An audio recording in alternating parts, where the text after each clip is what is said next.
Bueno, en primer lugar, bienvenidos a esta sesión transversal sobre cómo aprender y citar con la norma APA. Me llamo Rafael Repiso y soy profesor del grado de comunicación. Yo estoy en la facultad, en la asignatura de comunicación y en algún máster que tiene que ver con comunicación y empresa, ¿de acuerdo? Soy de formación, soy documentalista, así que esto de gestión de textos, gestión de documentos, se me da relativamente bien. Y además ya desde hace años es común que en máster y en doctorado yo dé este módulo, ¿de acuerdo? Bien, vamos a aprender cómo citar según la norma APA. Os pongo un enlace donde ahí podéis descargaros esa presentación y si entráis hay como unas 80 presentaciones de cursos que yo doy por ahí, ¿de acuerdo? Así que lo podéis utilizar de mil amores. ¿Qué son las citas? Cuando nosotros trabajamos un texto y estamos escribiendo un trabajo, un artículo, lo que sea, ¿qué es una cita? Una cita no es ni más ni menos que una especie de hipervínculo de otro trabajo anterior al nuestro, porque todavía no somos capaces de citar trabajos futuros, sino que citamos trabajos anteriores al nuestro para construir el nuestro. Es decir, que utilizamos materiales anteriores al nuestro para construir nuestro trabajo. Hay una frase que seguro que la conocen. Bueno, pues es una frase muy común. Es una frase muy común que ha dicho mucha gente a lo largo de la historia. De hecho, hay un libro de un científico, no recuerdo si era Price o era Loskar. Era uno de los padres de la bibliometría. No recuerdo si Price o Loskar, creo que Price, que se dedicó a estudiar quiénes habían dicho esta frase. De hecho, si conocen Google Scholar, el buscador de Google académico, también se le llama Google académico, su frase, su leitmotiv es a hombros de gigantes. ¿Qué significa? Significa que el conocimiento se sustenta sobre el conocimiento pasado, es decir, el conocimiento son estratos de conocimiento que se van sumando y gracias a lo que investigaron los científicos hace 50, hace 25, hace 10 años, incluso hace meses, pues nosotros podemos ir superponiendo. Dicho de otra manera, si yo me dedico, hoy me matriculo de la carrera de física, yo ya parto desde un punto muchísimo más avanzado que el conocimiento sobre la física que tenía Einstein cuando se murió. Porque con los estudiantes de física parten de todo lo que sabía Einstein y de todo lo que sabían los físicos que con posterioridad lo pusieron por escrito. Es decir, que la ciencia es acumulativa. ¿Eso qué significa? Pues eso significa que nosotros, a lo mejor, nuestra aportación científica no es muy grande, pero gracias a que los que vinieron antes que nosotros han construido, pues nosotros nos elevamos sobre mucho conocimiento. O dicho de otra manera, significa que cuando vayamos a hacer un artículo científico es lógico que tengamos en cuenta lo que se ha hecho previamente, porque si no tenemos en cuenta lo que se ha investigado, lo que se ha hecho previamente a nosotros, lo que estaremos será inventando una y otra vez la rueda, porque no nos hemos dado cuenta que la rueda se inventó ya hace miles de años. Es decir, que tenemos que estar muy pendientes de lo que otros han hecho. Fíjense que la cita también es la cita también es un instrumento de hipertextualidad. De hecho, en uno de los libros más famosos del mundo, en el libro más estudiado del mundo, la Biblia, tenemos citas internas. Y vemos que veis que dice que este capítulo está relacionado con la carta a los Corintios primera y también la carta a los romanos. Es decir, que en cierta forma existe una hiperconexión. Existe lo que se llama intertextualidad. ¿De acuerdo? ¿Y qué es la intertextualidad? Pues dice Genet que la presencia de un texto en otro. Es decir, que si yo, por ejemplo, hay un poema que a mí me gusta mucho de Pablo Guerrero, una canción de Pablo Guerrero, que en medio de la canción mete una frase de un poema de Alberti. Eso es intertextualidad, eso es una cita. Eso significa que el poema de Pablo Guerrero de alguna manera la canción de Pablo Guerrero se alimenta de un poema de Alberti, ¿verdad? Eso es intertextualidad. Pero la intertextualidad, les tengo que decir, que no se limita solamente al texto. También la intertextualidad existe en lo audiovisual, por ejemplo. ¿Cuántas veces habéis visto la escena esa de American Beauty, esa donde hay una cama que se llena de pétalos de rosa, ¿eh? ¿Sabéis a cuál me refiero? Esa escena que la habéis visto en otras películas de alguna manera repetida, ¿eh? Incluso la habéis visto en Los Simpsons, ¿verdad? Es una escena que se repite. Es cuando, esto se llama intertextualidad, una película cita a otra, le hace un guiño a otra, ¿verdad? O cuántas veces la película del Padrino, de alguna u otra manera, le han copiado algo, una escena, un diálogo, ¿eh? O simplemente una forma de llevar un plano, ¿verdad? Eso es una cita también. Porque sobre las grandes películas se construyen el resto de películas de alguna manera, influyen. No sé qué película es que pasó ayer, pero Rayman es una de mis películas favoritas. Los Simpsons, esto lo hacen muchísimo los Simpsons. Los Simpsons están constantemente haciendo citas al cine clásico. Muchísimo. De hecho, no sé si viste el Simpson de los domingos, del domingo pasado, que el nuevo que acaban de estrenar en España es totalmente una cita al cine de... ¿Quién era? Aquí hay alguien que se está poniendo nervioso porque dice que nos piden el citado de la norma 6. Que sí, hombre, os piden el citado de la norma 6. Y la norma 6 y la norma 7 son primas hermanas. Hay una pequeña diferencia. Pero como ustedes comprenderán, estamos en 2020, ahora será la norma 7, entonces vamos a usar la norma 7. Que es la misma. Cambia una cosita. De hecho, les digo más. Si ustedes utilizan la norma 7 en lugar de la norma 6, nadie les va a decir nada. Sin ningún problema, porque es lo lógico. Hay una convención sobre que hay que usar ya la 7. Lo que pasa es que, bueno, pues esto todavía no ha llegado a TFM, pero llegará. Ahora, por ejemplo, yo estoy publicando artículos y hay revistas que todavía están con la norma 6 y hay otras que ya me dicen que no, que use la norma 7. ¿De acuerdo? Problema ninguno, no se pongan nerviosos. Ojalá todo el problema fuese que en su trabajo tenéis la norma 6, 7 a la perfección. De hecho, por eso os darán incluso puntos en lugar de la 6. Vale, y la hipertextualidad, la cita permite profundizar en las raíces intelectuales de un trabajo y sus posteriores consecuencias.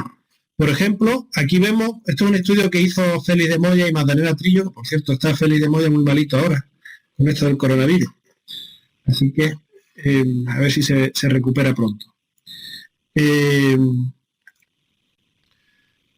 Hicieron un estudio sobre la producción de McLuhan, de Marshall McLuhan. Ya sabéis, aquel sociólogo que escribió un libro muy famoso que se llamaba La galaxia Gutenberg, pero escribió muchos más.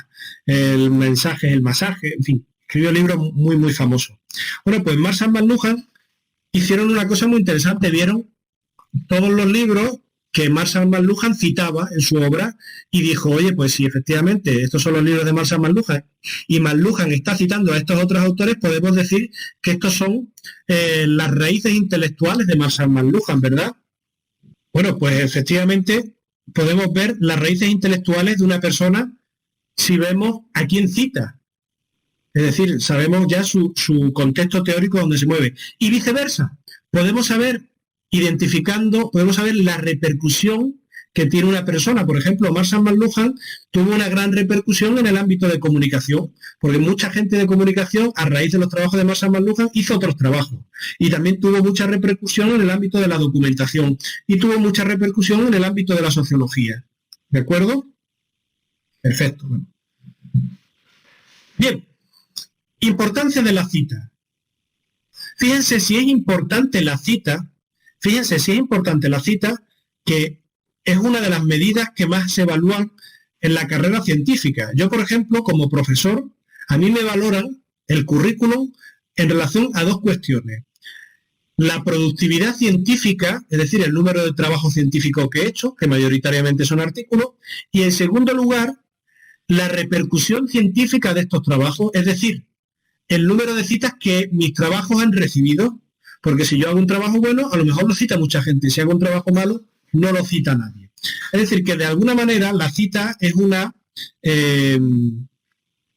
la cita implica un reconocimiento al autor, y los autores más citados normalmente son los mejores del mundo. De hecho, hay una empresa que se llama Clarivate Analytics, que todos los años hace una previsión de a quién le van a dar el premio Nobel de Física y a quién le van a dar el premio Nobel de Medicina en relación a las citas de los trabajos. ¿Eh? O sea, que las citas son muy importantes. No sé si habéis escuchado alguna vez que las revistas científicas se dividen en diferentes categorías. De hecho, así es.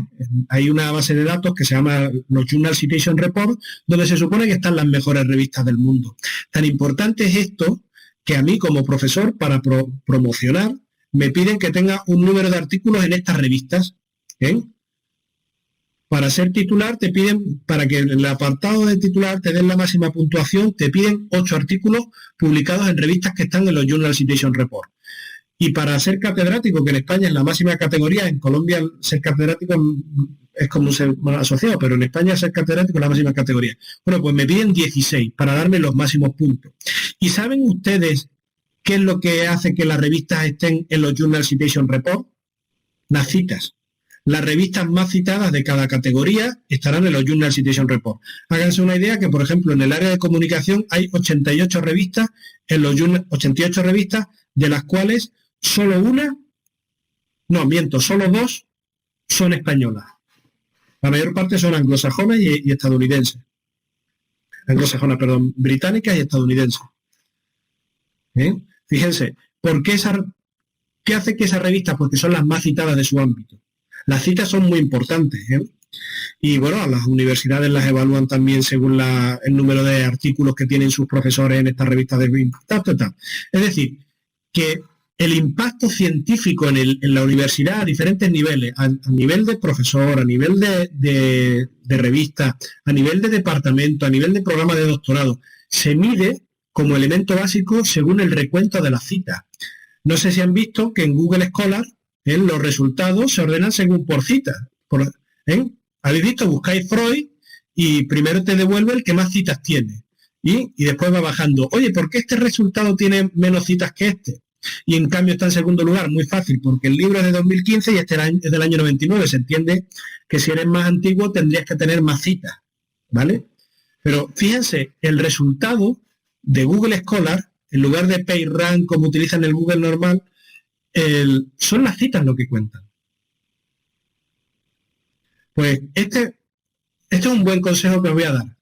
Si ustedes tienen muchos artículos y no saben por cuál empezar a leer, o son incapaces de leerlos todos, lo primero, léanse aquellos que tienen más citas, porque son aquellos que tienen tenido más repercusión en el área. ¿De acuerdo? Muy bien. Es decir, la cita es un elemento de calidad. Por eso es tan importante que la gente cite correctamente, para que los sistemas puedan contabilizar bien las citas. Por eso las citas tienen una estructura cerrada.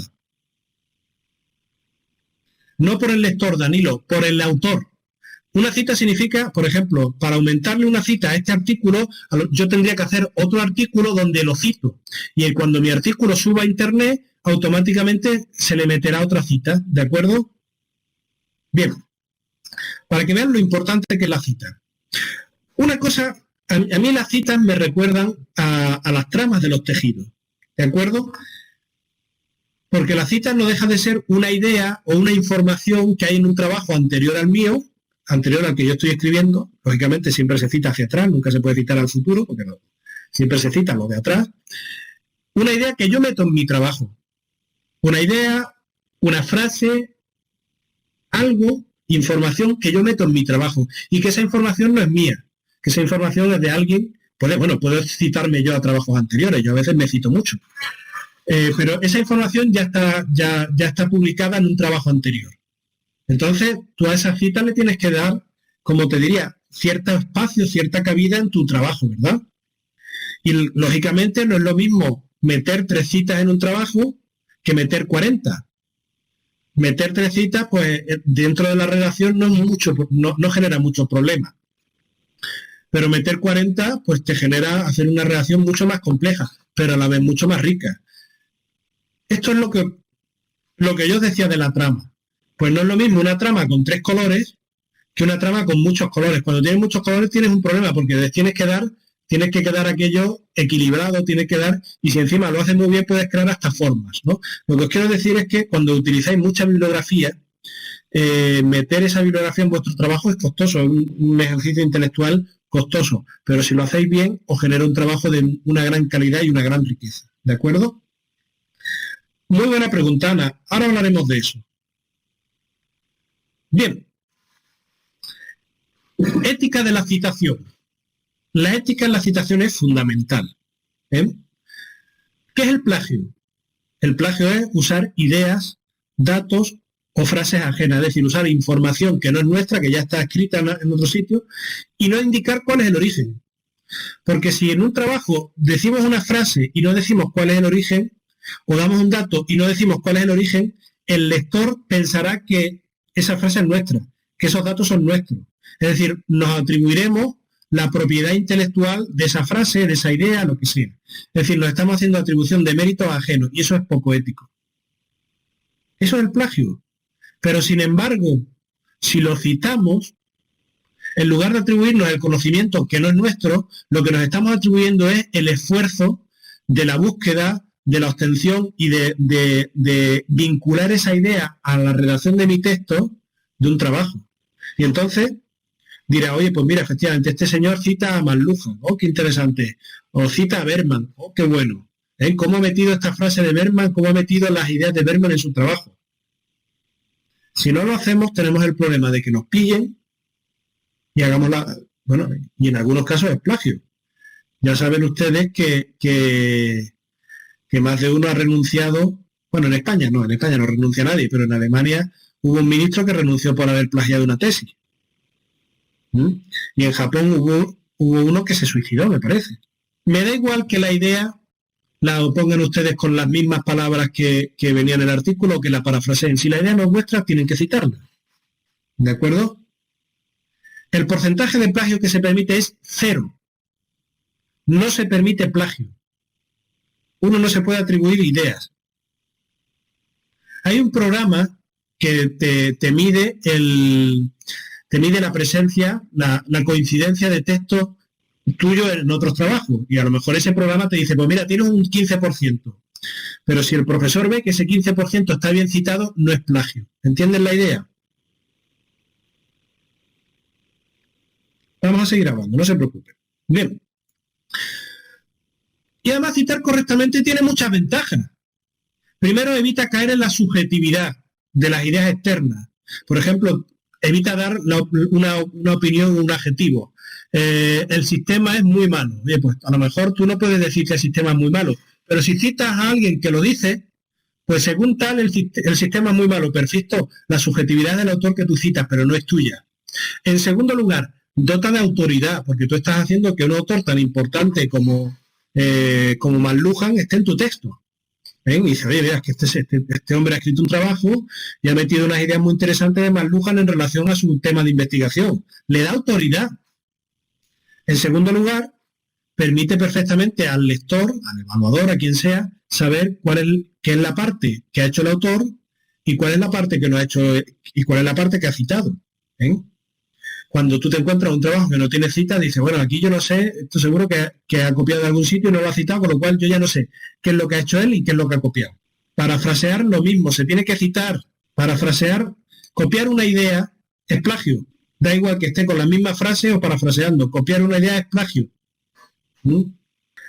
Además, fíjense lo interesante que es la cita, que si un lector que está muy interesado en el tema sobre el que nosotros escribimos, ve nuestro artículo o nuestro TFM y dice, mira, este cita un artículo que yo no conocía. Pues eso le permite ampliar vínculos, le permite irse a buscar a Google el artículo que tú citas para seguir ampliando. Es decir, que una cita, un trabajo te lleva a otros trabajos que son citados en el mismo trabajo y vas permitiendo ampliar y profundizar. Actúan como hiperenlace. Otra cosa importantísima, como hemos dicho, las citas te permiten contextualizar teóricamente a la persona. Si yo leo un artículo y veo, mira, este señor pues está citando mucho literatura colombiana, pues yo ya sé que efectivamente su visión parte desde Colombia y concretamente desde los años que está citando. ¿Entendéis? Incluso a veces sucede, a mí me sucede constantemente, que me permite contactar con los autores. Es decir, que yo tengo una alerta en Google, yo tengo un perfil en Google Scholar y cada vez que alguien me cita, me llega y yo veo, mira, una persona ha publicado un artículo en el que me cita, pues me leo el artículo y tal, y si me interesa, pues contacto con el autor. Oye, pues he leído tu trabajo, me parece muy bueno, gracias por citarme el trabajo que tengo sobre este tema, y nada, pues ya estamos en contacto. La cita es una maravilla, todos son ventajas. Hay una cosa sobre la que tengo que llamar. Lógicamente, si tú haces un trabajo y el 80% del texto es texto citado, tú no has hecho un trabajo, tú has hecho una parte muy pequeñita.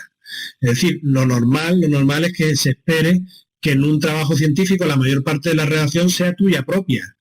¿Qué porcentaje? Hombre, pues yo no metería información, no metería texto de más de un 15%.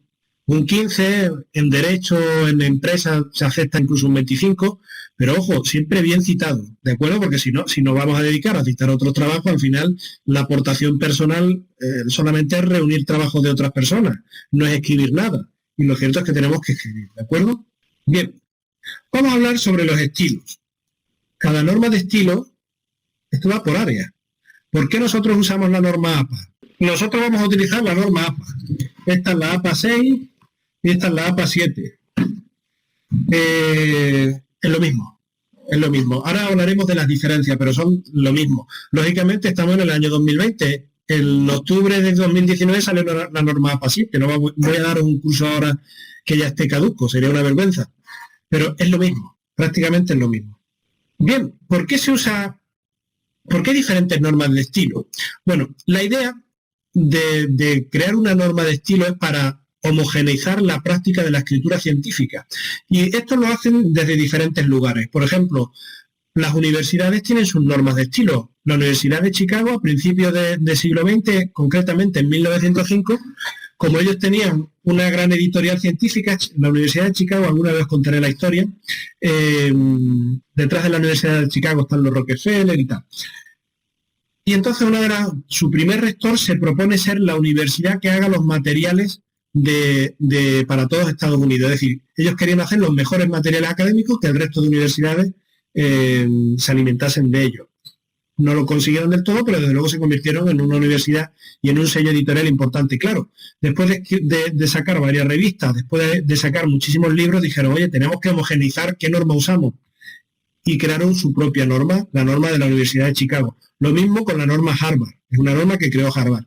Lo mismo en Roma, la Universidad Gregoriana tiene su propia norma. Bueno, esto es normal.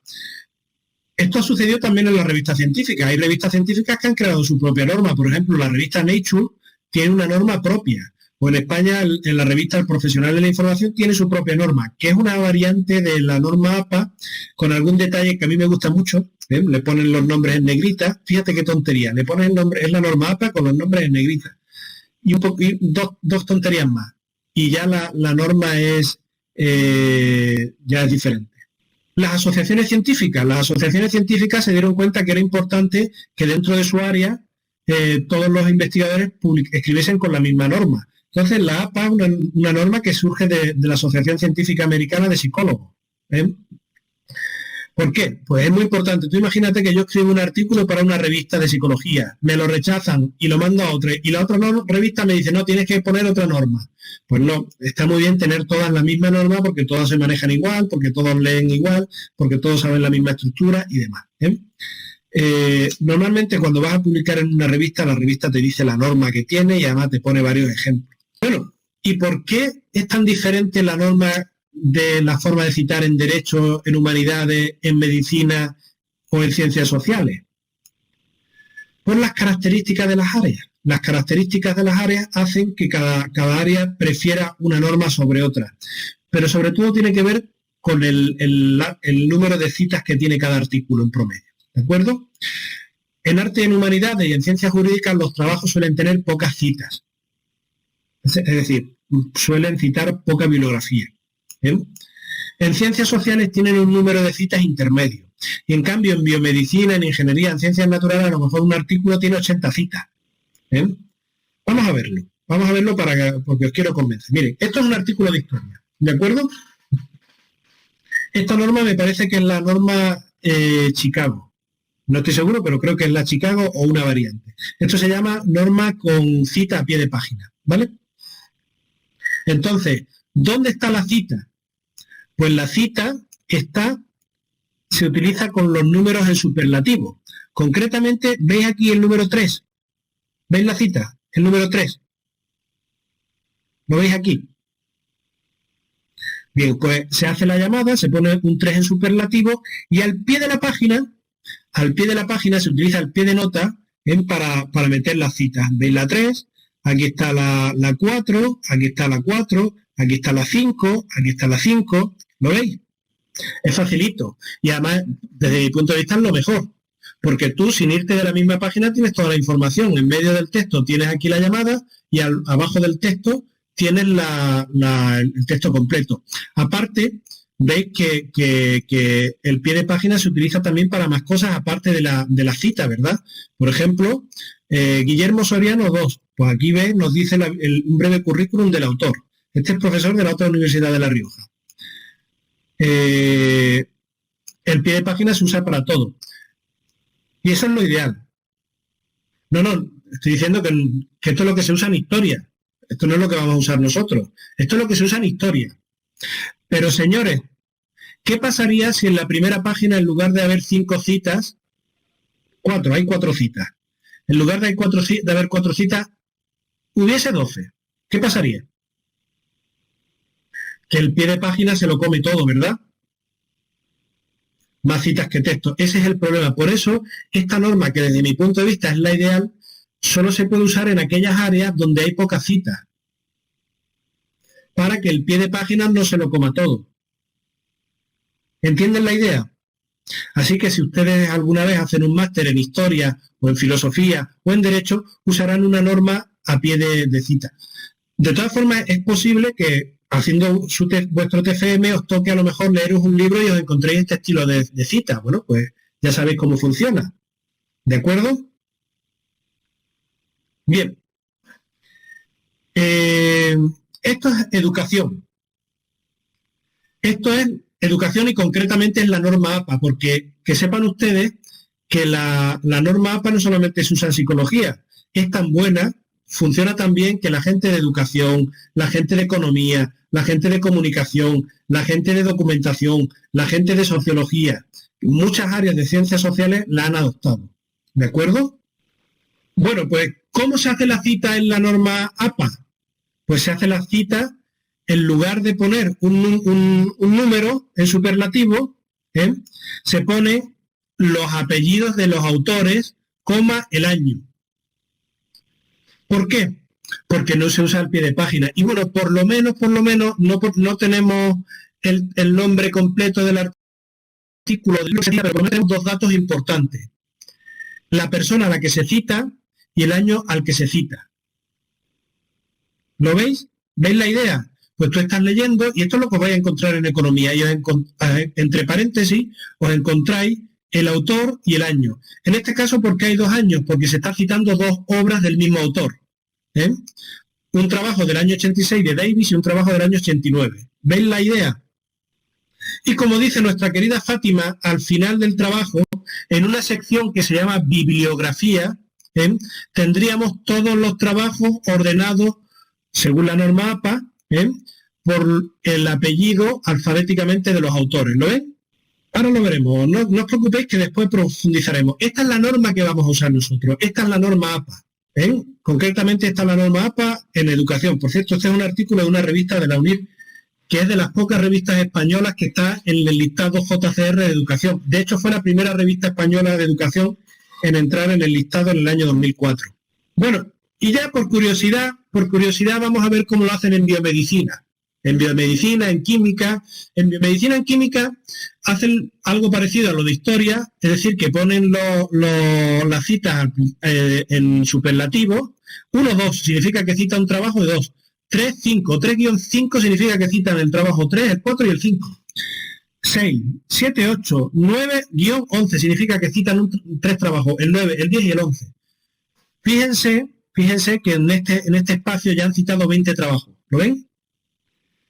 Van enumerando la norma de biomedicina, para que lo veáis por curiosidad, van enumerando según van apareciendo. Y después en la referencia aparece el número según va apareciendo. ¿Lo veis? Que no es alfabético, sino pues según la presencia en el texto, es la presencia en bibliografía. ¿Ven qué bonito? Claro, el problema que tiene es que la gente de biomedicina cita tantos trabajos a la vez que han renunciado a que haya más información en el texto. Es decir, que si tú quieres saber el trabajo, no tienes ni el apellido ni nada, te tienes que ir a la última página del artículo del libro a ver la bibliografía. ¿De acuerdo? De hecho, yo tengo varios amigos que son investigadores en biomedicina, que lo que hacen es que cuando se imprimen los artículos, se sacan la página de bibliografía aparte y van leyendo, y cuando ven una cita miran la página de bibliografía para ver la coincidencia. ¿Sí? Bueno, pues os acabo de enseñar los 3 estilos generales. Normas de citación hay muchísimas, y estilos, dentro de cada estilo hay muchísimas normas, pero hay 3 estilos principales. El pie de página, el de cita, apellido, año, y este que habéis visto, el de cita corrida, ¿vale? Números consecutivos. De todos ellos, el que nos interesa a nosotros es la norma APA. Bien, por tanto, ¿qué vamos a hacer con el pie de página? Bueno, pues el pie de página vamos a dejarlo para otras cosas. Ya sabemos que en la norma de historia el pie de página se utiliza para la cita, que es lo que se hace en humanidades y en ciencias jurídicas, pero nosotros lo vamos a utilizar para meter información, para sacar información del texto que no trata exactamente sobre el tema, que no es la línea argumental nuestra, pero aporta información, ¿de acuerdo? Lo pondremos a pie de página, o a lo mejor imagínense que hemos copiado una frase traducida por nosotros, pues nosotros ponemos abajo, a lo mejor en el pie de página, la frase original en inglés. Es decir, vamos a utilizar el pie de página para meter toda aquella información que es importante, pero que si la metemos dentro del texto hace que pierda fluidez. Pues como le he dicho, un ejemplo, una explicación teórica, una explicación de un concepto que se puede dar por entendida, cosas así. Aclarar una parte del texto. Por ejemplo, en la Biblia. En la Biblia, a veces, si tenéis una buena edición de la Biblia, esta es la Biblia este es un teólogo de Cádiz que se llamaba Luis Alonso Shekel, que hizo una Biblia que se llama la Biblia del Peregrino. Bueno, pues él te pone notas en la Biblia y abajo te explica el contexto, a lo mejor, del contexto histórico de Israel. O el contexto histórico del profeta Isaías. Te hace un breve resumen. ¿De acuerdo? Nosotros normalmente el pie de página lo vamos a usar poquito. Poquito. Bueno, y ya vamos a meternos en la norma APA, que es lo que os interesa, ¿verdad? Bien, por contaros un poco de historia, se crea en el año del 29, esto seguro que lo recordáis porque el año 29 es el año del crack, porque los psicólogos querían unificar los criterios en sus publicaciones. Ya había varias revistas, la Asociación Americana de Psicólogos era muy potente y estaba creciendo y tal, y bueno, pues se crea en el año 29 y surge del 29 hasta aquí. Hemos tenido 7 ediciones. ¿Por qué se hace una nueva edición? Pues normalmente porque hay algún motivo que se necesita aclarar o ampliar. Por ejemplo, la 6ª edición, la diferencia que hubo entre la 5ª y la 6ª edición es que la 6ª edición tenía muy en cuenta los documentos electrónicos. Lógicamente, en los años 80 pues, los documentos electrónicos no existían, pero en la 6ª edición tuvieron en cuenta los documentos electrónicos, ¿vale? Os dicho de otra manera, si os encontráis en una librería de segunda mano la 5ª edición de la norma APA, comprárosla. Si es barata, comprárosla, porque la diferencia entre la 5ª y la 7ª es mínima, ¿vale? Los sitios web, las revistas electrónicas, en fin, cosas de estas. ¿Cuál es la diferencia entre la 6ª y la 7ª edición? Pues lo tengo por aquí. Pues han añadido un capítulo sobre lenguaje inclusivo. No es exactamente lenguaje de género, ojo, no es el lenguaje de género, pero sí cómo hay que utilizar el lenguaje para no ofender. Y alguna que otra tontería más. De hecho, hay capítulos que no han cambiado en nada. Pues, por ejemplo, te dice que no puedes hablar de los pobres de tal manera, tienes que hablar de tal otra, en fin, cosas así. Un lenguaje entero, algo que ustedes probablemente no vayan a tocar. Esto está pensado principalmente porque como la norma APA es de psicología, pero también lo utilizan los antropólogos, los sociólogos, bueno, pues hay alguno que está haciendo investigación así muy social. Y bueno, pues sí se necesitaba que unas pautas que ya existían, pues fuesen recogidas en la norma APA, ¿de acuerdo? Si usáis la 6ª edición con una variedad, no vaya a tener problema. fíjense cómo es la cosa, cómo es la norma APA de buena, que los sociólogos que tienen la norma ASA, que la creó la Sociedad Americana de Sociología, utilizan la APA. Otra cuestión, ¿me tengo que comprar el manual de la norma APA? Yo se lo recomiendo mucho, muchísimo. De hecho, sería tristísimo que ustedes pasen por la universidad y no tengan libros, porque los apuntes, eso al final se pierde, al final cambias el ordenador y al final acabas perdiéndolo, los impresos un día los pierdes, ¿verdad? El tipo de tinta, el interlineado, la sangría, te lo dice todo. Es genial. Te dice también las abreviaturas que no tienes que abreviar. Si yo, por ejemplo, yo utilizo mucho una técnica que se llama escalamiento multidimensional. Entonces, la primera vez que en el texto escribo escalamiento multidimensional, abro paréntesis y pongo EMD. Y cierro paréntesis. A partir de ese momento yo ya puedo decir EMD sin necesitar de decir escalamiento multidimensional, ¿verdad? Pero hay una serie de abreviaturas que no tenéis que ponerlas porque serán por entendidas, como por ejemplo capítulo, sin fecha, volumen. Eso, capítulo, ponéis cap, punto y ya va. ¿Por qué? Porque lo dice la norma APA, ¿vale? Es decir, que la norma APA te da muchísimas opciones. La norma APA nos dice cómo se escribe una figura, ¿eh? Según la norma APA, según la norma APA, pero yo me he encontrado muchas revistas que dicen que usan la norma APA y no lo hacen así. Según la norma APA, el título de la figura va debajo de la figura. Así se hace según la norma APA. Y curiosamente la tabla va al revés, el título de la tabla va arriba. ¿Bien? Pero hay muchísimas revistas que dicen que usan la norma APA y tal. Y la siguiente figura, pues si la primera se llama figura 1, pues ya sabemos que la siguiente figura se llamará figura 2. Y la siguiente figura 3. Y la siguiente figura 4. Hay una herramienta del Word que te lo hace automáticamente, muy recomendable. Si no saben cómo se hace, busquen en YouTube, que seguro hay algún latinoamericano que ha hecho un tutorial sobre cómo se cita. Si no, cómo se mete el título de una figura. Como veis, no tenemos mucho tiempo. Bien. ¿Y cómo se hace el título de una tabla? Pues lo mismo, con la diferencia de que se escribe, el título va encima de la tabla.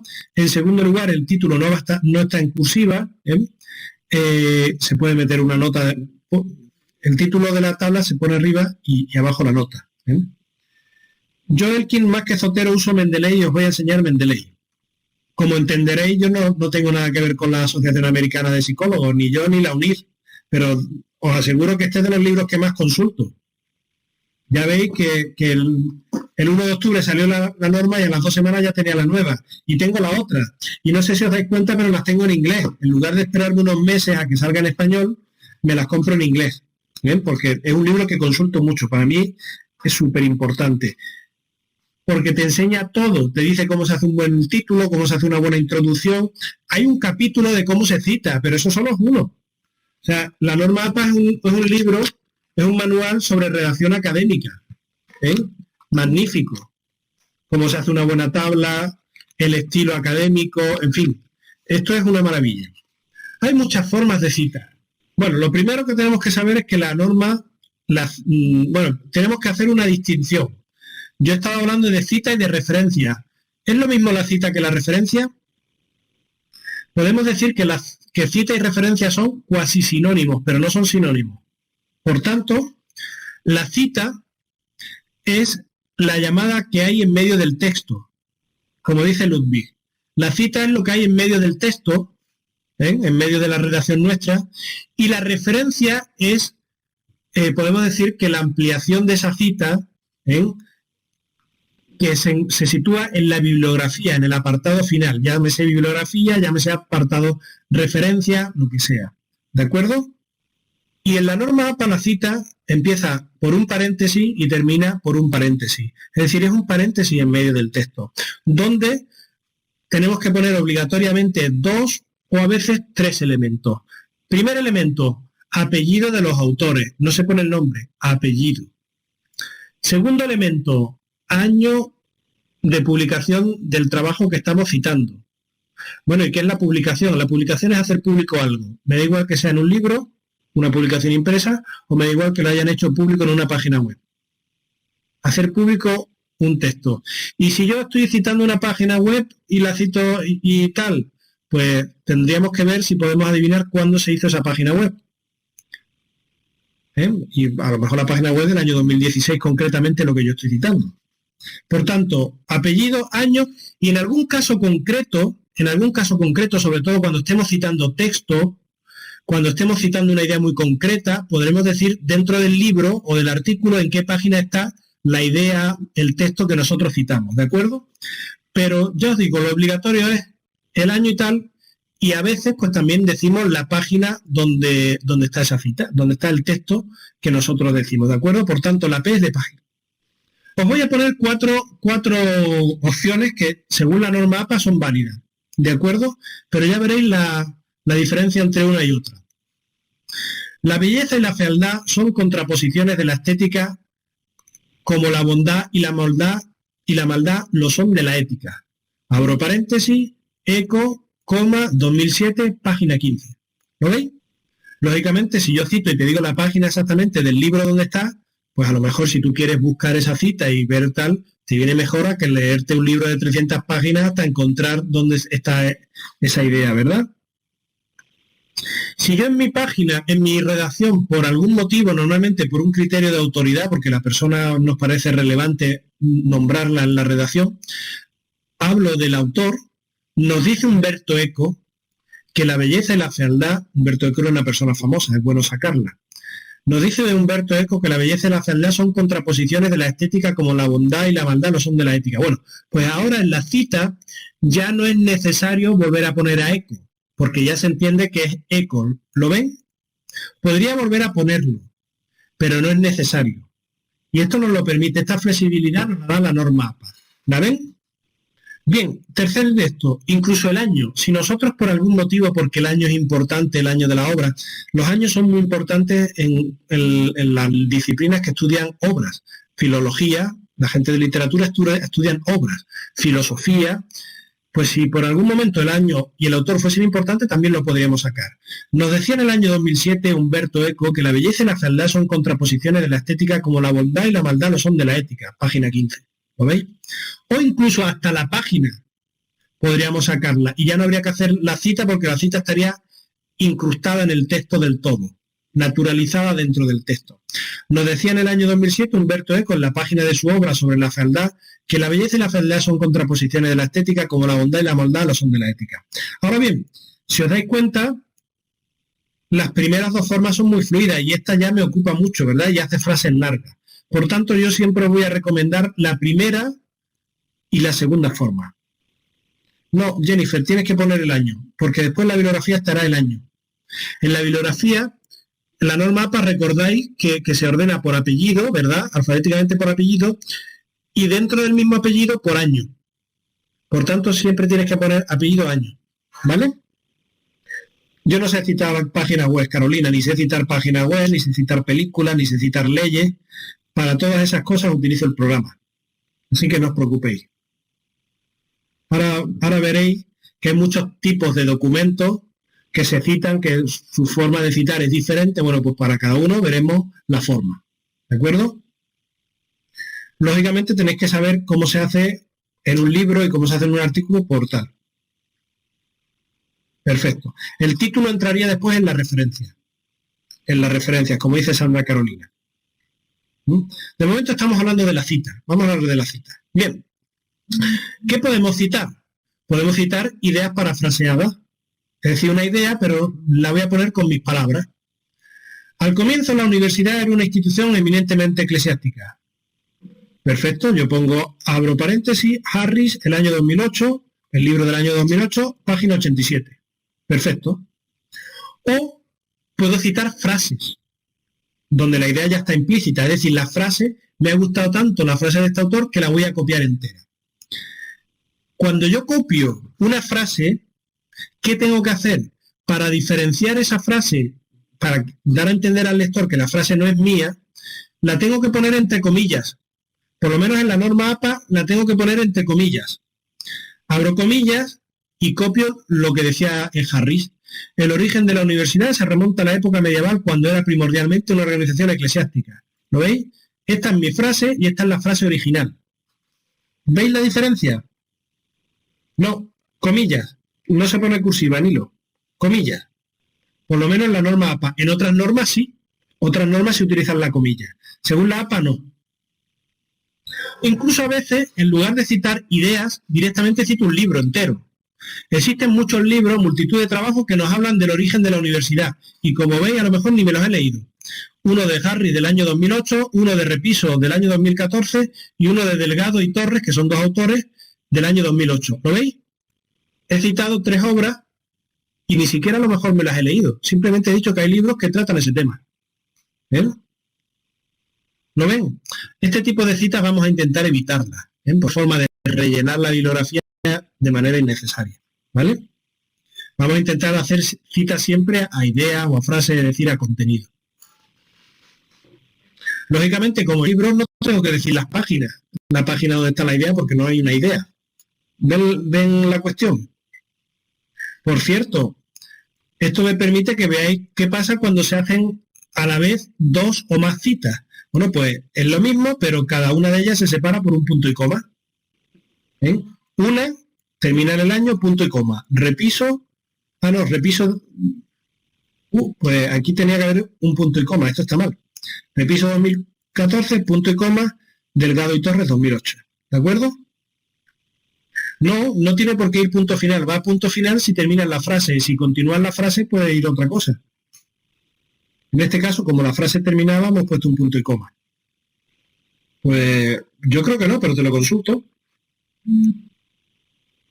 No va. Detrás del número de la página no va un punto. Muy bien, Angie, ahora vamos a hablar de eso.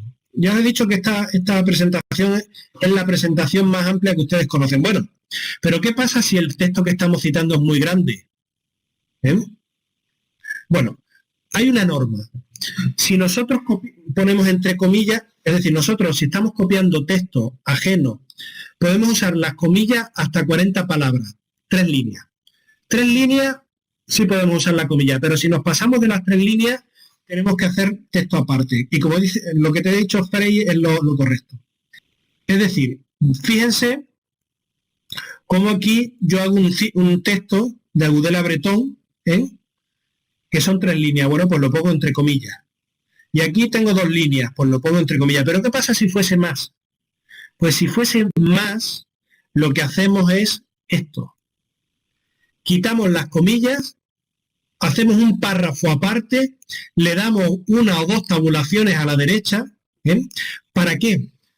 Si nosotros lo viésemos de lejos, este texto dice, aquí hay un texto que tiene una letra más pequeña de lo normal, más pequeña del conjunto, que está echado a la derecha. Es como si alguien hubiese recortado algo externo y lo hubiese pegado, ¿verdad? ¿Lo veis?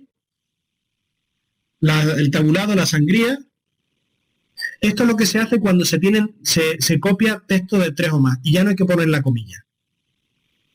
Ese recorte siempre es textual. Si yo estoy haciendo una cita textual de más de 3 líneas, me obliga a dejarla aparte, ¿de acuerdo? Puede ser 1 o 2 tabulaciones, incluso si quieres le puedes poner otra cosa, ¿vale? La idea es que externamente, incluso puedes cambiar el tipo de letra si quieres. La idea es que externamente se vea que efectivamente eso no pertenece al texto. Y lógicamente al final pues ya le metes la cita. ¿Lo veis?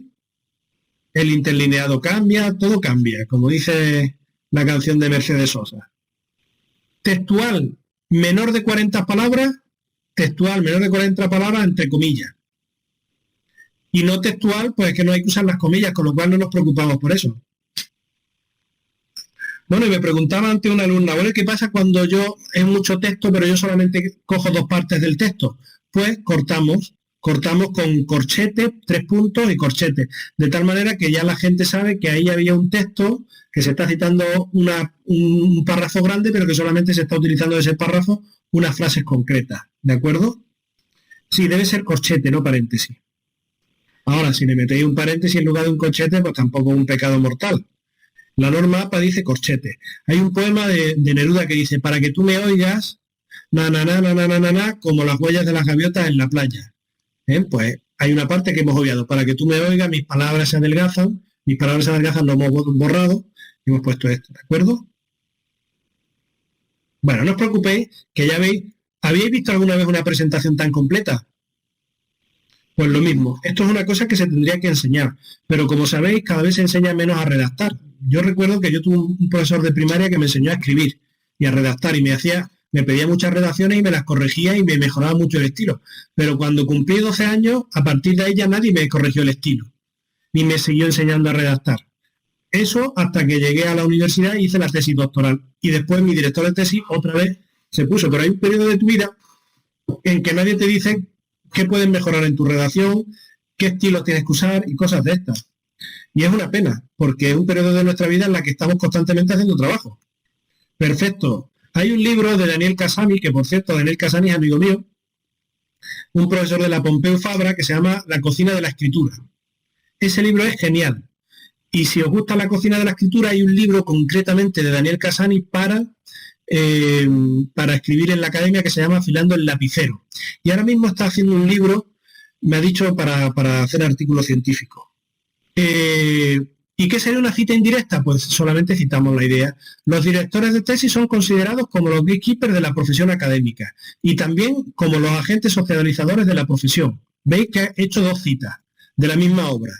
Los gatekeepers de la profesión y los agentes socializadores. Abro paréntesis y ya cito a Girbes y a Bemerus. Eso sería una cita indirecta. ¿Jugás con esto? Mi consejo es, ¿cuándo voy a hacer una cita directa? Voy a hacer una cita directa, pues a lo mejor cuando el autor tenga cierto renombre. Pues lo meto en el texto. Y si no, pues lo oculto. O si son muchos autores, pues lo hago indirecta. Si es solo un autor y tiene renombre, lo meto en el texto. Y si no, tal. Y así voy jugando con el estilo. Y jugar con el estilo es muy interesante porque hace que la lectura no sea monótona. Efectivamente no cita la página, no tiene por qué citarla, pero en este caso concreto donde cojo partes del texto, debería haberlo citado.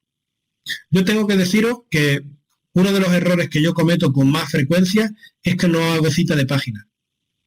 Y es un error, no un error grave, pero es un error. Suelo hacer la cita normal y no le meto la página. Lo ideal es meterle la página. No son dos apellidos, son dos autores. Girbes and Bemerus, es decir, que esto es un trabajo, un artículo que firmaban dos personas diferentes. Ahora lo veréis, no os preocupéis. Ahora vamos a ver las citas cuando se citan más de un autor. Me gusta que estáis viendo cositas. Bueno, las citas también pueden ser citas primarias o citas secundarias. ¿Qué es una cita primaria? Lo normal, lo que hemos visto hasta ahora. Citar el documento donde está la idea. ¿Qué es una cita secundaria? Esto es una cita de una cita. Esto es una cosa que no debería darse, ¿de acuerdo? Pero a veces no hay otra manera. A veces no hay otra manera. Por ejemplo, yo cuando estaba haciendo mi primera tesis, me encontré leyendo un libro de un tal Nobel en 1994, un libro publicado en 1994, me encontré una cita, todo este texto era de un libro del año 1950 y eso estaba citado en el libro de Nobel. ¿Qué es lo ideal? Pues lo ideal es que yo estuve como loco tratando de buscar el libro este de 1950, incluso para comprarlo, pero ni lo encontré en la biblioteca, y por aquel entonces estaba yo en la biblioteca de la Universidad de Gales, ni lo encontré en Iberlibro. Con lo cual hice una cita de una cita. ¿De acuerdo? Con lo cual, la gente que ve esto, ve que es de un libro de Durán 1950 que yo encontré en un libro de 1994. Sí, ya os he dicho que esto se puede quitar. Philip es el apellido. Gerald, pues no va en la cita. Vale, gracias, Catherine. Bien. A veces sucede, esto es poco común, pero a veces sucede que un autor publica más de un libro al año. ¿Cómo hacemos para diferenciar un libro de otro? Si vamos a citar los dos libros. Pues esto es una cosa excepcional, pero también lo cubre la norma. Pues le ponemos la primera cita que pongamos, le ponemos una A y la segunda le ponemos una B. Y entonces en la bibliografía el primero aparecerá con una A y el segundo aparecerá con una B. Y así diferenciamos este trabajo de este trabajo, que son dos trabajos parecidos, que lo han hecho las mismas personas, en el mismo orden de firma, hay que tener mala suerte, pero son dos en el mismo año, pero son diferentes. Entonces, cuando en el mismo año un autor publica más de un trabajo y le citamos más de un trabajo, tenemos que ponerle una A y una B. Bien, uno o dos autores. Pues cuando citamos uno o dos autores, pues los ponemos separados. Si son dos autores, pues los separamos por el I.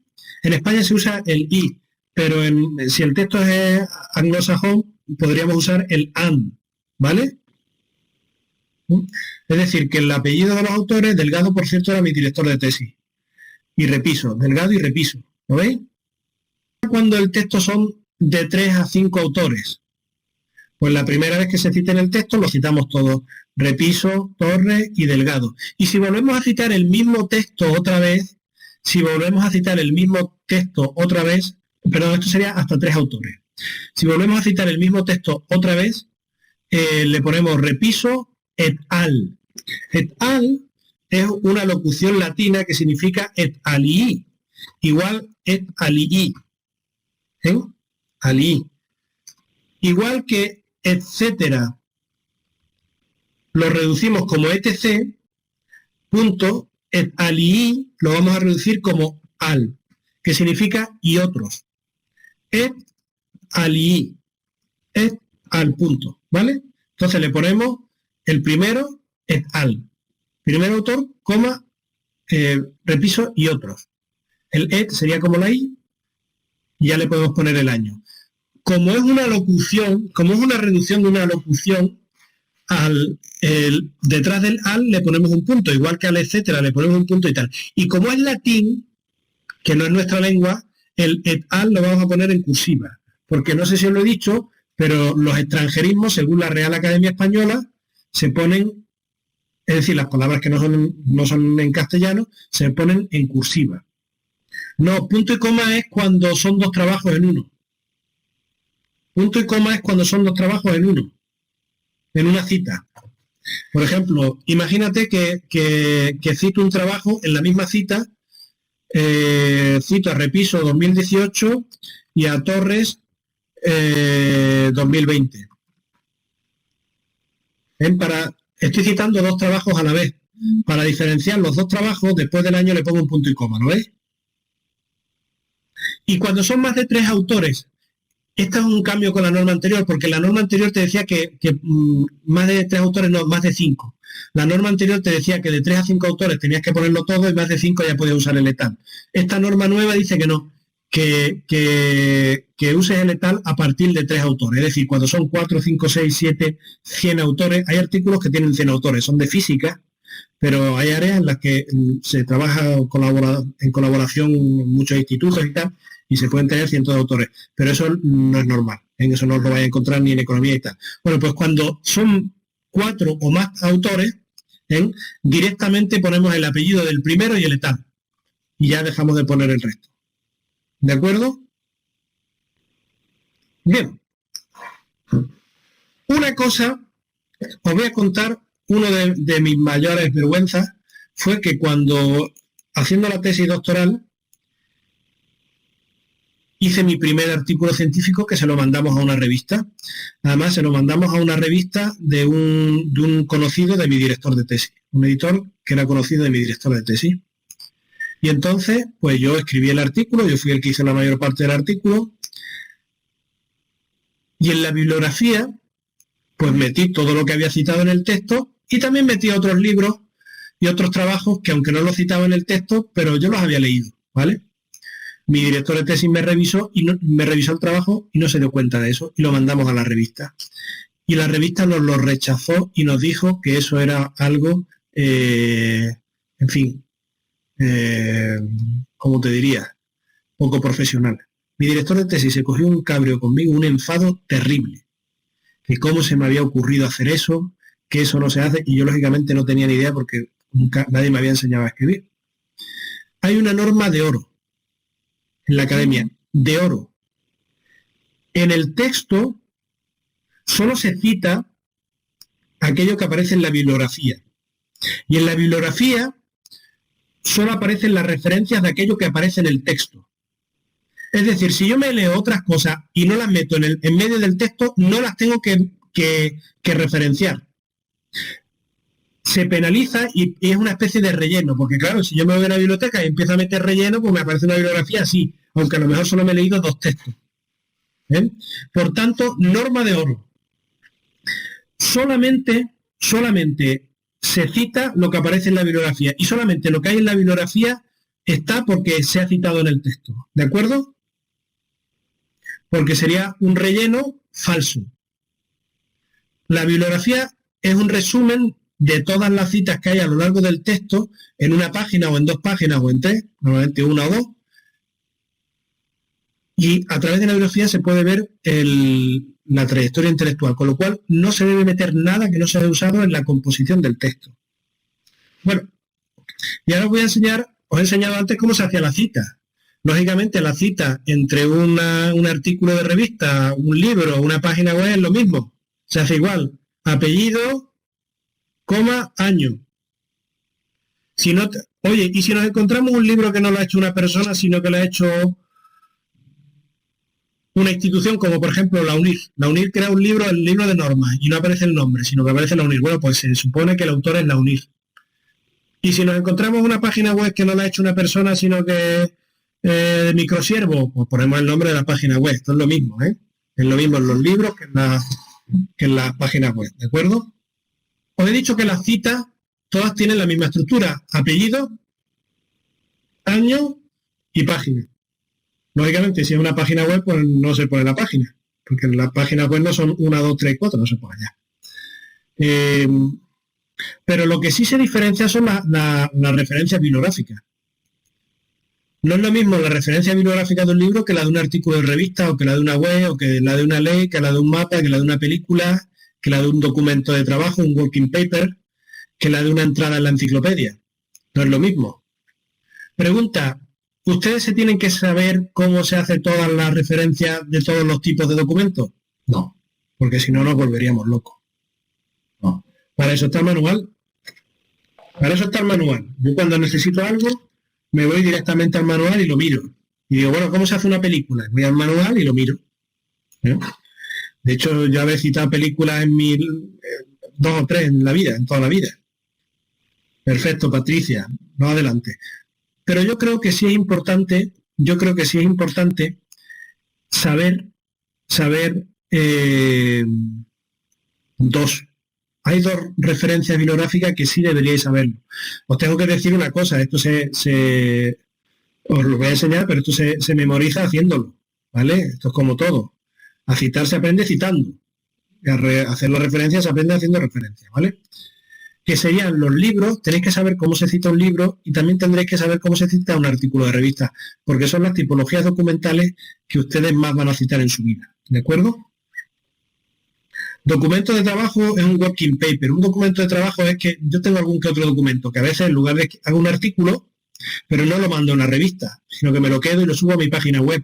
Eso no es oficial, no está validado por nadie, es un documento de trabajo. Yo le pongo la fecha, Rafael Repiso, 2000, tal. Eso es un documento de trabajo, ¿vale? O los documentos de trabajo dentro de las empresas, cosas de estas. Perfecto, Carlos, pero no adelantemos. Os voy a enseñar de momento las 2 normas, que son las 2 formas de hacer, las 2 tipologías documentales, los 2 tipos de documentos que son más comunes en la cita, según la norma APA. Un artículo de revista. Bueno, pues la referencia de la norma del artículo de revista, como ya habéis visto, es apellido, coma, y ahí ya sí le ponemos el nombre de la persona. El nombre o las iniciales. Normalmente las iniciales. Pero hay algunas revistas españolas que, aunque la norma APA no te lo dice, ponen el nombre porque dicen que en el contexto del castellano los nombres son muy significativos. Es decir, que hay apellidos como García, como Sánchez, como Quispe, que se repiten mucho, pero los nombres suelen identificar también, ¿no? Bueno, pues sería apellido, coma, las siglas del nombre, abrimos paréntesis, año, cerramos paréntesis y ponemos un punto, título del artículo, punto, nombre de la revista en cursiva, punto, volumen en cursiva y ya dejamos la cursiva y abrimos paréntesis, número de volumen y número de la revista, coma, 1.2, sería la página 1.2, punto, el DOI, que el DOI es una especie de hiperenlace, si es un documento electrónico, 2.2 y 2 puntos. Ya está, sería HTTPS, ¿no? Lo veis. Vamos a ver. Aquí tenemos un artículo con dos autores. Apellido, coma, nombre, o sigla del nombre, coma, y. La coma esta sobra. Podríamos poner y perfectamente. Rotter, coma, de punto. Abrimos paréntesis, 2002, el nombre del título. La revista, ya sabemos que es la revista porque es lo que va en cursiva. El volumen en cursiva, abrimos paréntesis, el número de la revista, volumen 54, número 9. Y las páginas 1357 a 1368, ¿eh? Y el DOI, ¿lo veis? El DOI es una URL especial que tienen los artículos, no es la URL. Si yo pincho aquí, el DOI me lleva a una página DOI y automáticamente me reenvía la URL. Es un redireccionador universal. Es una cosa muy chula, porque imagínate que un día desaparece la página de la revista o cambia de dirección, bueno, pero el DOI siempre se mantendrá. Entonces, cuando la página de la revista cambie de dirección y el artículo esté en otro sitio, el DOI me seguirá mandando al otro sitio. Efectivamente. O miren, este artículo, que es del año 1991, Alsen, E, abrimos paréntesis, 1991, tal, sabemos que el título termina justo cuando empieza la cursiva, que es cuando empieza el nombre de la revista, Journal of Communication Disorders, 24, que sabemos que es volumen. Bueno, una pregunta, ¿qué pasaría si la revista no tiene volumen? Pues no lo ponemos, quitamos el 24 y no ponemos nada. O al revés, ¿y si no tiene número? Pues solamente ponemos el volumen. Diferenciamos el volumen del número porque el volumen va en cursiva y el número va dentro de paréntesis. ¿De acuerdo? Eso, normalmente el DOI viene en la primera página del artículo. O imprimís el artículo o lo leéis en el internet, en la pantalla, y el DOI viene, ¿eh? El DOI es muy importante. De hecho, el DOI es una cosa que se está universalizando. El DOI podemos decir que el DOI es el documento de identidad de los trabajos digitales. Una forma única de identificar un trabajo digital. Este número no lo tiene ningún otro que no sea este. Pues, cielo, yo pondría ambas cosas, ¿eh? Si ya alguien lo ha escrito, yo tengo muchas cosas en mente, muchas ideas, pero si esas ideas no las pongo por escrito, son del primero que las escribe. ¿De acuerdo? Vale. ¿Y un libro? Pues un libro es parecido a un artículo, ¿eh? Tiene un par de tonterías. ¿Por qué? Porque la revista, pues, lógicamente un libro no tiene el nombre de la revista, porque no tiene revista, pero sí tiene editorial, ¿eh? Pues apellido, coma, sigla, hasta el año es todo lo mismo, pero el título del libro va en cursiva siempre. Imagínense que esto fuese una revista. Bueno, pues lo que iría en cursiva sería el nombre completo del libro, del objeto. En la revista el objeto completo es la revista y las partes del objeto serían los capítulos. Bueno, pues en los libros el objeto completo va en cursiva, que sería el título del libro. Título del libro en cursiva, punto editorial. Fíjense qué fácil. Antes era un poquito más difícil porque hasta el año 2016 también se ponía la ciudad donde se había editado el libro. Se ponía título del libro en cursiva, punto, Madrid, editorial, pero han quitado el Madrid. ¿Vale? Esto es un libro. Vayamos por partes. ¿De acuerdo? Universidad Internacional de La Rioja, SF no sería SD, sin fecha. Si no tienes la fecha pones SD, sin data. ¿Eh? SD, modelo de proceso en unir, perfecto. Más o menos sería algo así. El problema es que casuísticas tenemos muchísimas. Libros electrónicos, libros sin autores, libros con autores, libros con muchos autores, el autor es la misma editorial. Bueno, para eso y para todo lo demás, Mastercard. Para eso y todo lo demás hay muchísimos programas que yo recomiendo Mendeley. Hay muchísimos programas que lo hacen de manera automática. ¿Eh? Miren, yo he utilizado muchísimo. Cuando era estudiante de carrera, di un curso que se llamaba Procite. Yo le decía Procite. un programa que se llamaba Procite, después utilicé VNote, después utilicé EndNote, después utilicé Zotero, y ahora estoy utilizando desde hace unos años Mendeley y me va muy bien. Y os lo voy a enseñar porque vaya a llorar. Veis que lo estoy haciendo con la profesora Inmaculada Berlanga, con el profesor Elías Said, que son de la UNIR, y con uno de Málaga, con Antonio Castillo. Bien. Bueno, antes que nada os voy a enseñar Mendeley. No lo he abierto. Mendeley lo tengo yo aquí. Mendeley. Aquí tengo Mendeley. Vaya, parece ser que ha tenido un error y tiene que... Ah, no, funciona bien. Esto es Mendeley. ¿Lo veis? Mendeley es un programa gratuito. Hay una versión de pago, pero no os preocupéis que la versión de pago es que si utilizáis muchísima memoria, como el correo de Gmail, pues ya os piden que paguéis algo. Pero tenéis para hacer una tesis sin problema. Bien, pues Mendeley tiene 3 partes, 3 columnas. Primera columna, donde están las carpetas. Aquí yo tengo diferentes carpetas, y por ejemplo aquí tengo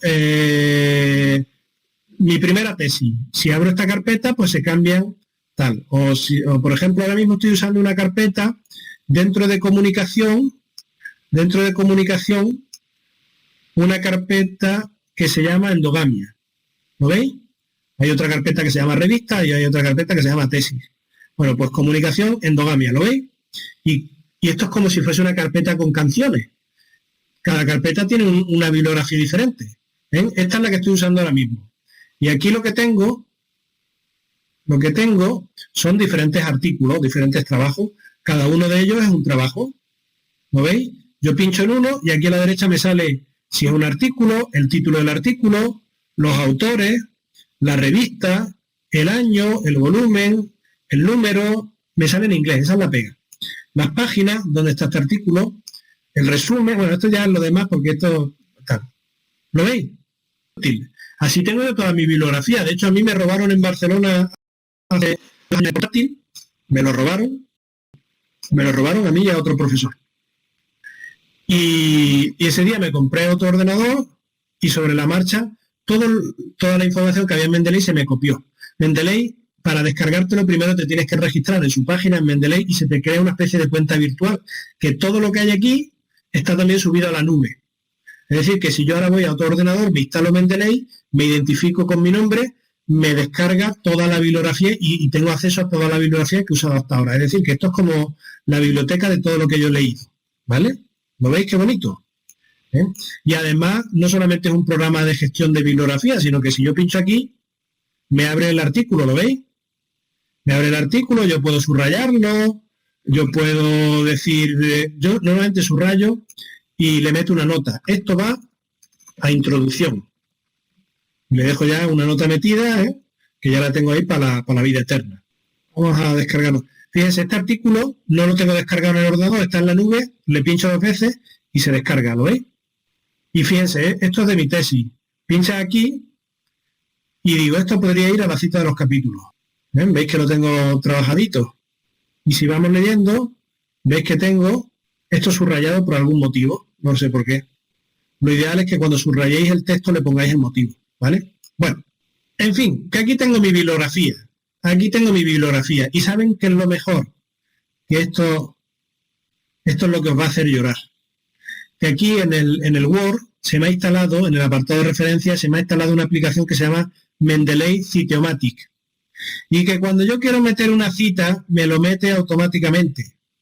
De hecho, fíjense que yo hago así con el texto. Esta es la norma esa que yo os digo que es de la norma APA, pero con los autores en negrita. ¿Veis que es la norma APA con los autores en negrita? Si yo paso así el texto, me sale subrayado en gris. Eso es porque lo he metido con Mendeley. Sale subrayado en gris. Y automáticamente, todo lo que yo voy metiendo aquí, automáticamente, aquí abajo, me mete la norma. ¿Lo veis? Automáticamente. Voy a empezar de cero para que lo veáis. Voy a empezar un artículo. Según Humberto Eco, y ahora me voy a referencia, insertar citación, Eco, Humberto, y aquí tengo todos los libros de Humberto Eco. Le meto la cita. ¡Oh! y me la mete automáticamente. ¿Con qué estilo? Con el estilo de la revista a la que se lo voy a mandar. Voy a decirle que me lo meta con el estilo de la APA, 7ª edición. Oh, ya me voy al final del documento, pongo bibliografía, 2 puntos, y ahora le digo, insértame aquí toda la bibliografía. Y automáticamente me mete la bibliografía. ¿Lo veis? ¿Ya? Los feos son más importantes que los guapos. Y ahora le meto otra cita. Vamos a meterle una cita a Leiderdorf. Yo pongo el nombre del autor. Ya veis que al poner el nombre me salen todos los trabajos que yo tengo de este señor. Meto este, ok. Y veis que automáticamente me ha hecho la cita. ¿Lo veis? Y me la ha metido en la bibliografía. ¿Lo veis? Es decir, que os he estado dando 2 horas de clase para después enseñaros el programa que os lo hace. Pero es importante conocer cómo se cita en medio del texto y todo este tipo de cuestiones. Lógicamente, para citar algo, solamente se puede citar algo que tenéis aquí metido. Algo que tenéis en la biblioteca propia.